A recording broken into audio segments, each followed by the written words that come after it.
Assalamualaikum warahmatullahi wabarakatuh teman-teman semua. Halo, lama tidak berjumpa, lama nggak bikin video ya. Akhirnya hari ini aku bisa sharing ke teman-teman lewat video terakhir dari rangkaian pembahasan novel Ili karya Terelie. Jadi buat teman-teman yang belum tahu, aku udah upload beberapa video sebelumnya tentang novel ini ya. Ada pembahasan tentang sampulnya, terus ada video unboxing, dan ada 2 video cerita juga. Nah, ini adalah video terakhir dari rangkaian novel ini, yaitu tentang quotes yang aku dapat dari novel Ili karya Terelie. Tanpa banyak basa-basi lagi, mari kita mulai dari quotes yang pertama.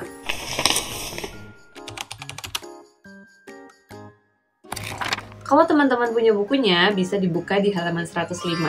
Quotes ini diucapkan oleh Sally yang bunyinya, hidup ini boleh jadi memang seperti roda, kadang di atas, kadang di bawah. Jadi dalam momen ini, Sally, Raib, dan si Putih itu sedang dalam misi menyampaikan pesan cuas ke kanselir. Di perjalanan sebelumnya, Sally, Raib, dan si Putih itu ditimpa musibah ya guys ya. Jadi mereka itu selama hidup di klan Matahari Minor mengikuti pola hidup penduduk setempat ya. Jadi mereka tuh hidup nomaden, berpindah-pindah dari satu kota ke kota lain untuk menghindari kejaran dari hutan gelap. Nah, karena Sally, Raib, dan si Putih datang ke klan Matahari Minor mengendarai kapsul Ili, jadi sebenarnya kehidupan nomaden ini nggak masalah sama sekali buat mereka. Sampai pada akhirnya mereka ditimpa musibah, yaitu dicurinya kapsul Ili. Nah, tanpa kapsul Ili ini tuh mereka harus berpindah tempat dengan teleportasi ya. Jadi berganti-gantian gitu loh. Kondisi ini cukup menyulitkan mereka ya, terutama Sally, karena Sally itu kan pakai teknik kinetik ya, bukan teleportasi kayak yang Raib pakai gitu loh. Nah, Sally tuh ngerasa kayak aduh capek banget. Pokoknya dia tuh ngerasa bahwa ini tuh titik paling rendah di kehidupan dia di klan Matahari Minor kayak gitu. Sampai pada akhirnya ketika dia berhasil menolong kota Srengenge 1 dari serangan hutan gelap, tiba-tiba ada kabar baik datang. Jadi kanselir yang mengetahui kabar selamatnya kota Srengenge 59 itu memutuskan untuk mengundang Sally, Raib, dan si Putih untuk datang ke kota Srengenge 1. Jelas mendengar kabar ini, Sally kayak seneng banget gitu loh. Akhirnya dia diberi jalan, diberi kemudahan untuk menyampaikan pesan cuas ke kanselir langsung kayak gitu. Saat mendengar kabar ini, Sally itu langsung ekspektasinya tuh tinggi banget. Dia tuh kayak ngebayangin pas nyampe di kota Srengenge 1, dia bisa menyampaikan pesan cuas ke kanselir, terus kayak kanselir merasa situasinya genting, akhirnya merencanakan penyerangan, mengalahkan hutan gelap bersama-sama, terus akhirnya mereka menang gitu loh. Sesimpel itu ya yang dipikirkan Sally, ekspektasi Sally tuh simpel banget kayak gitu. Tapi ternyata yang terjadi tidak seperti itu guys. Kanselir itu tidak mempercayai peringatan yang diberikan cuas. Jadi dia tuh lebih memilih untuk tetap mempertahankan aturan yang selama ribuan tahun sudah dia terapkan ya. Dan dia tuh nggak percaya kalau hutan gelap itu sudah bergerak lebih cepat, sudah semakin kuat kayak gitu. Nah, mendapat penolakan itu, Sally sebenarnya marah dan kecewa ya. Tapi ada yang lebih membuat dia sedih lagi, yaitu hilangnya sarung tangan matahari. Jadi ternyata sarung tangan matahari itu milik kanselir. Jadi pas ketemu sama kanselir, diambillah sarung tangan itu sama kanselir. Nah, untuk teman-teman yang mau tahu cerita lengkapnya, silahkan bisa nonton videonya. Linknya aku taruh di description box. Roda yang berputar ini diibaratkan seperti kehidupan kita yang terus berjalannya. Ketika suatu kendaraan berjalan menuju tujuan, itu kan rodanya pasti berputar. Posisi yang di atas itu nggak selamanya akan di atas ketika roda itu berputar. Kadang dia di bawah, terus nanti di atas lagi, di bawah lagi, dan seterusnya. Sama halnya seperti kehidupan kita. Kalau kita lagi susah, kita nggak akan selamanya susah. Kalau kita lagi senang, kita juga nggak akan selamanya senang. Ada kebahagiaan yang menanti ketika kita lelah berusaha. Ada ujian-ujian yang menanti juga ketika kita sudah berhasil mencapai level terbaru dalam kehidupan kita gitu. Yang perlu kita ingat dari quotes ini, untuk mencapai sebuah tujuan, kita itu harus terus berjalan. harus terus berproses dan berusaha. Kalaupun kita nggak bisa lari kayak teman-teman yang lain, kalaupun proses kita nggak cepat kayak orang-orang lain, setidaknya kita nggak pernah berhenti dan menyerah gitu. Kamu boleh berhenti untuk istirahat, tapi jangan berhenti untuk berusaha, nggak boleh putus asa gitu.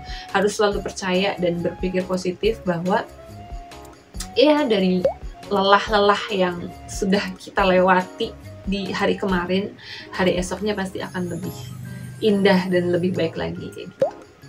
Balik lagi ke cerita Sally, jadi setelah mendapat penolakan dari kanselir, setelah kehilangan sarung tangan matahari, akhirnya Sally, Raib, dan si Putih berhasil menemui Chuas. Dan ketika bertemu dengan Chuas, Sally menumpahkan semua kesedihannya kepada Chuas, dan akhirnya Chuas mengatakan sebuah kalimat yang menurut aku ini adalah quotes yang kedua.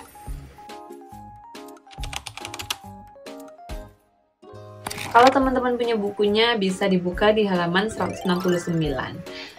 Kalimat yang Chuas katakan bunyinya seperti ini. Petarung itu melatih sendiri tekniknya hingga dia tiba di level yang sangat mengagumkan. Sarung tangan itu hanya benda, alat bantu, tapi kekuatan sejati datang dari latihan, tekad, konsentrasi. Kekuatan yang dimiliki Sally saat ini itu bukan semata-mata dihasilkan dari sarung tangan matahari, tapi sebenarnya didapatkan dari latihan panjang yang Sally lakukan selama ini. Aku ingat banget Sally pernah cerita kalau dia selalu melatih kekuatan petirnya itu ketika hujan. Karena dia tuh nggak bisa leluasa menggunakan kekuatannya di kelan bumi ya. Jadi ketika hujan turun, dia baru bisa melatih kekuatan petirnya itu, dan latihan-latihan itu membuat kekuatan petirnya itu semakin hari semakin kuat. Terus, kelincahan yang Sally, Raib, dan Ali miliki di setiap pertarungan, itu dihasilkan dari latihan Perfectlu bersama Batozar. Nah, selain itu, dari pertarungan-pertarungan yang dilakukan oleh Sally selama ini, secara tidak langsung dia itu selalu berlatih di dalam pertarungan nyata itu gitu loh. Ingat sebuah quotes, pengalaman adalah guru terbaik ya guys ya.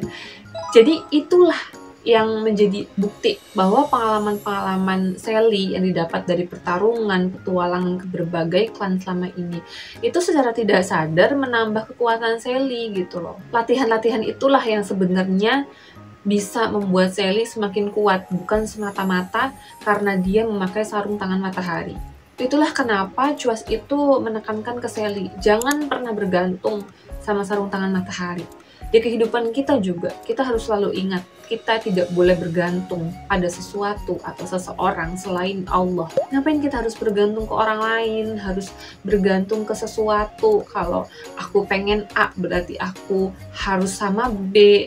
Kalau aku pengen A, berarti aku harus punya B, kayak gitu. Enggak, semuanya itu tergantung dengan usaha yang kita lakukan, dengan pengalaman, dengan pengetahuan yang kita miliki gitu. Jadi tidak boleh bergantung dengan apapun, seperti Sally yang bergantung ke sarung tangan matahari. Sekarang kita lanjut ke quotes yang ketiga. Quotes ini diucapkan oleh No, salah satu tokoh yang paling aku rindukan dan akhirnya muncul di novel ini. Kalau teman-teman punya bukunya, bisa dibuka di halaman 274 ya. Bunyinya seperti ini.